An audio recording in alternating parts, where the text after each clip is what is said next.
कि साल भक बाद आइल बानी ससुरारी खेले द रंग जुराते आहराते आहराते। नमस्ते प्रणाम, कैसन बानी आप सब। हम आप सबके भोजपुरी गायक लक्कू सिंह। जे भी हमरा ई पोस्ट के देख रहल बा ओ सब भोजपुरिया समाज के हमारे यहीं से पैर छू के प्रणाम बा।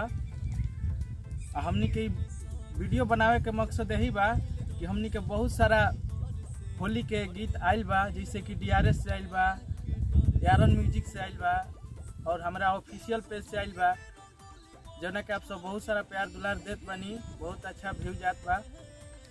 आप सब से हमनी के यही कहे के बा कि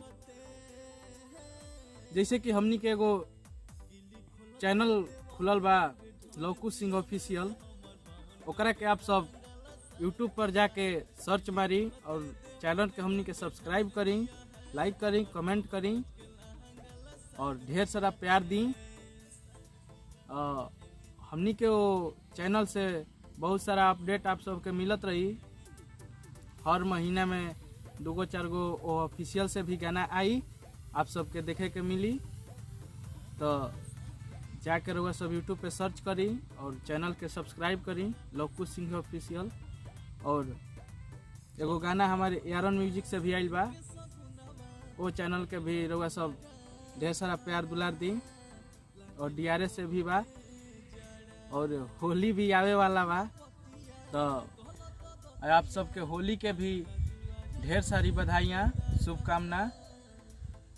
बहुत ही अच्छे से आप लोग होली मनाइए और हम लोग के गाना को भी सुनिए और लाइक कमेंट शेयर सब करते रहिए।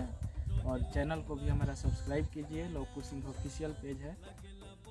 आई हम आप सबके थोड़ा थोड़ा गाना के लाइन सुना देत बनी। जैसे कि बा एगो यारन म्यूजिक से गाना आइल बा, गाना के बोल बा कैसे। होली में आइल रही सखी नई घर से, घर में लुकाइल बानी देवरा के डर से। होली में आइल रही सखी नई घर से, घर में लुकाइल बानी देवरा के डर से।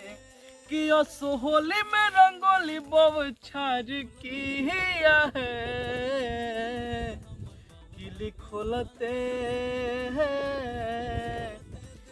खोलते देवर रंग ढार दिया है, हमर 52 गज के लहंगा लसार दिया है। किली खोलते देवर रंग ढार दिया है, हमर 52 गज के लहंगा लसार दिया है। एगो हमरा ऑफिशियल से जौन आइल बा गाना लक्कू सिंह ऑफिशियल से, जाकर वह सर्च मार के सुनो। गाना बा कि साल भक बाद आइल बानी ससुरारी खेले द रंग जुराते आहराते आहराते हैं। लड़की का लाइन है। और की तो बलाते जीजा धके लगल धोड़ी में चूटी काटे, तो बलाते जीजा धके लगल धोड़ी में चूटी काटे। और एक लाइन है जो DRS से आया है, उसका लाइन है, आइए गाना के 2 लाइन बा। अरे की चुपक से आइल बानी तोहरा दुआरी,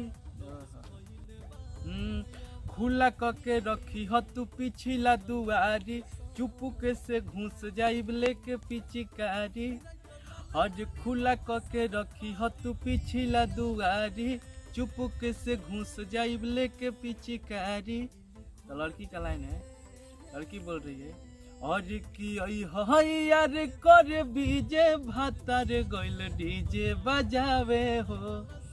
और यार कर बीजे भातार गइल डीजे बजावे हो, तोहरे से मजा खूब मिले भातार गइल डीजे बजावे हो। आप सब जाके और गाना के सर्च मारी, देखी, ढेर सारा आशीर्वाद प्यार दी। जय हो, जय हो भोजपुरिया समाज।